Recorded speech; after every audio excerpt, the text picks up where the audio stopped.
Hello, my name is Itai Barsid, and I am a Perry Worldhouse Student Fellow.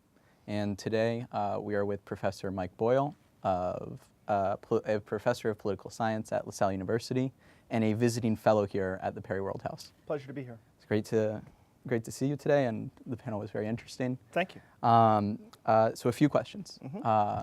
The first one is, what is the greatest foreign policy challenge facing the world today? Very good question. I would argue, in a sense, we pay attention to a lot of things that are sort of, I think, substance phenomena. We pay attention to things like ISIS, we pay attention to things like hacking, and I would argue that none of them alone stand as the greatest threat. What it really is the greatest threat is a sort of change in the nature of what we consider a security threat. In other words, what we're seeing is increasing disorder and increasing uncertainty and increasing complexity from both non-state actors and from states. And so, in a sense, what we often have this fight is to say, well, what's more important? Is it climate change? What's more important? Is it ISIS? What's more important? Is it cyber terrorism? In fact, a lot of those are related threats. We know that, for example, ISIS has a very large cyber capacity. But also what we see is when they interact, you have very complex effects. And that makes it extraordinarily difficult for us to be able to sort of contain a threat or for us to even understand the boundaries of a threat. That more often than not, the threats bleed into each other. And so you have this disaggregation of what used to be distinct threats into a sort of pooled larger risk. And that is one of the reasons it's so difficult for us to come up with a single answer to that question, is what's the biggest threat facing the world today? It's one of the things I think is a problem in the presidential elections. A lot of times they put people on the spot and they want you to say Russia or China or ISIS or cyber terrorism or climate change. But in fact, actually, so many of those things are related that it's almost a free-floating sense of anxiety. It's that sense that threats are interrelated. That's what makes it more difficult. Okay. And speaking of presidential elections, if you were to give a piece of advice to the future president, whoever it may be, what would it be? A piece of advice to the future president. I suppose one of the things that I would do is I would argue that they need to reform the national security bureaucracy. I mean, Obama's done a lot of work towards that. But what we're seeing is a case under which when you have threats that are as varied as ISIS and cybercrime and you're having problems like climate change, you need a nimble and adaptive bureaucracy. You need a bureaucracy that isn't hidebound to pre-existing conceptions.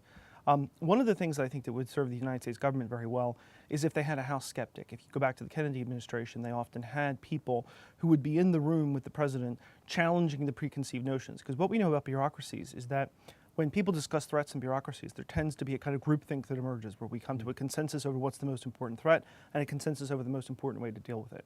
And what you really need is a flexible, adaptive bureaucracy and someone in the corner that says, wait a minute, is that right? Wait a minute, is that really the way that you should go with it? And so how do you create a bureaucratic structure that's flexible and adaptive to handle the threats that you face, but also reflective? And I think that's one of the biggest things I would tell the president to do. Interesting. And focusing on Perry Worldhouse, what do you think an institution such as Perry Worldhouse can contribute to the foreign policy fora? Well, so an institution like Perry Worldhouse has enormous opportunities. I mean, first, obviously, it can draw from the vast resources that are available at Penn and elsewhere in Philadelphia. But when you think about what it really can do, it can provide both that kind of reflective space. We want to think about serious academic research, but also to connect that to policy in an innovative way. And so many of the existing think tanks and institutes that are much like Perry Worldhouse, they're stovepipe. They have pre-existing programs. They don't work on an interdisciplinary basis. They don't try and foster connections across institutes. And one of the nicest things about being here is it's an institute that is overtly committed to that interdisciplinary approach, to making people get into the same room, to developing a kind of critical perspective, but then also connecting it to real-life policy issues. So you have a real opportunity here to do interdisciplinary work that breaks down the silos that exist in other institutions. Okay. And my final question, a very hard-hitting question, and that is, what is the best meal that you have had abroad? That's a really good question, and it's probably the toughest one that you've given me so far.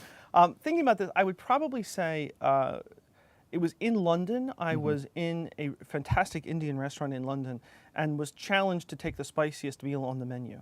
And the chef actually came out and said, there's no way you can handle this. And if you can handle this, you're going to need more than one beer. And so I wound up saying, you know, I don't care if you say I can't handle this, I'm going to handle it. And it was absolutely fantastic. And it was also the spiciest meal that I've ever had in my life. So I like to think of that as the greatest meal I've had, in part because I rose to the challenge to be able to take it on. Okay. Professor, thank you very much. Thank you.